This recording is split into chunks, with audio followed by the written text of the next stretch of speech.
जय गुरुदेव। जय गुरुदेव नाम किनका प्रभु का प्यारा नाम। जय गुरुदेव।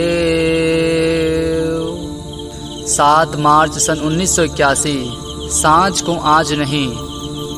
एक कहावत है कि सत्य अपना प्रकाश स्वयं करता है, उसे किसी दूसरे प्रकाश की आवश्यकता नहीं होती है, इसलिए सत्य पर पर्दा नहीं डाला जा सकता है।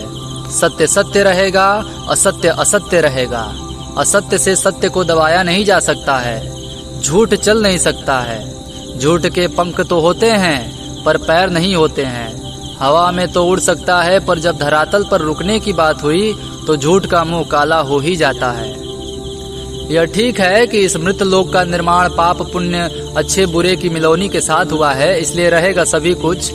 पर जब उसका संतुलन बिगड़ता है तभी धरती करवट लेती है। चाहे युग परिवर्तन हो जाए या धरा हिले, पहाड़ ढहे, पर संतुलन बिगड़ने पर कुदरत कुछ न कुछ कर ही बैठती है। पर सत्य तब भी अडिग अविचल खड़ा रहता है। यही कारण है कि कितने उलटफेर हुए इस धरती पर। उन सत्य पुरुषों की, तपस्वियों की, साधु संतों फकीरों की सच्चाई आज तक जीवित है। उन पर कोई पर्दा न डाल सका। उनके ज्ञान पर, उनके चरित्र पर, उनके त्याग और तपस्या पर, उनकी वाणी पर कोई आँच न आ सकी। आज भी उनका आदर्श, उनकी वाणी मानव जाति की धरोहर, मानवता की रक्षा कर रही है। उनका ज्ञान, उनका बोध आज भी पीढ़ी दर पीढ़ी मानव आत्माओं का कल्याण कर रहा है, जगा रहा है और परमात्मा का परिचय देता चला आ रहा है। जब हम उन महापुरुषों के जीवन को देखते हैं, उनकी मेहनत को देखते हैं, तो यही मालूम होता है कि उन्होंने कितनी तकलीफें उठाई दूसरों के लिए। उनकी सच्चाई को ढकने का बहुत प्रयास किया गया, पर उनका ज्ञान, त्याग, तपस्या, मेहनत आज भी जीवित है। कोई आवरण उनको ढक न सका। महात्मा गांधी ने देश को स्वतंत्र करने में जीवन लगा दिया। स्वतंत्र देश का जो स्वप्न उन्होंने संजोया था, उसे देखने के लिए वे न रहे, पर जो सुख समृद्धि की भावना उनके हृदय में थी, देश के लिए उनकी आकांक्षा आज भी जीवित है और वो पूरी होने जा रही है। गांधी को स्वार्थी तत्वों ने समाप्त तो कर दिया, पर उनकी सत्यता को, उनकी सद्भावना को नहीं समाप्त किया जा सकता था। ये है सत्य का बल। गांधी जी दूरदर्शी थे, इसलिए उन्होंने कहा था कि कांग्रेस की स्थापना जिस उद्देश्य से की गई थी वह पूरी हो गई है। अब इसे समाप्त करके स्वच्छ प्रशासन भारत को दो। किंतु उनकी दूरदर्शी आवाज को अदूरदर्शियों ने दबा दिया। उनके साथ ही उनके सिद्धांतों को भी फूंक दिया। बाबा जी ने जन्म दिया दूरदर्शी। दूरदर्शी गांधी के स्वप्नों को साकार करेंगे।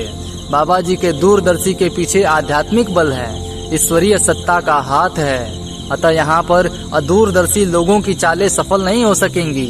अदूरदर्शियों की घुसपैठ तो हो सकती है, पर वे चल नहीं सकेंगे। अभी तो दूरदर्शी सूर्य के उदय होने का संकेत मिला है, अभी सूरज निकला नहीं है, इसलिए अदूरदर्शी लोगों के पंख फड़फड़ा सकते हैं। वे हाथ पांव मारने की कोशिश कर सकते हैं, किंतु चल नहीं पाएंगे। कानों के कच्चे और बुद्धि के ओछे दूरदर्शी नहीं होते हैं। दूरदर्शी वो हैं जो अच्छे बुरे की, हित अनहित की पहचान कर सकते हैं। बुद्धि किसी के हाथ बेच नहीं देते हैं। ये दूरदर्शिता नहीं है कि किसी ने कह दिया कि कौवा कान ले गया तो दौड़ पड़े कौवे के पीछे, ये न देखा कि कान है कि नहीं। दूरदर्शी वो है जो काम के समय पर काम करके दिखा देते हैं। काम के समय पर व्यवधान उपस्थित कर देना, आपस में मनमुटाव पैदा करा देना, झूठी सच्ची बातें उड़ा देना, यह दूरदर्शी का काम नहीं है। अगर कोरे भाषणों से देश समृद्ध हो सका होता तो आज भारत विश्व का सबसे समृद्ध देश हो गया होता। लोकतंत्र भारत में 30-32 वर्षों से जितने भाषणों के पुलाव बांटे गए, उतने किसी युग में नहीं बटे थे।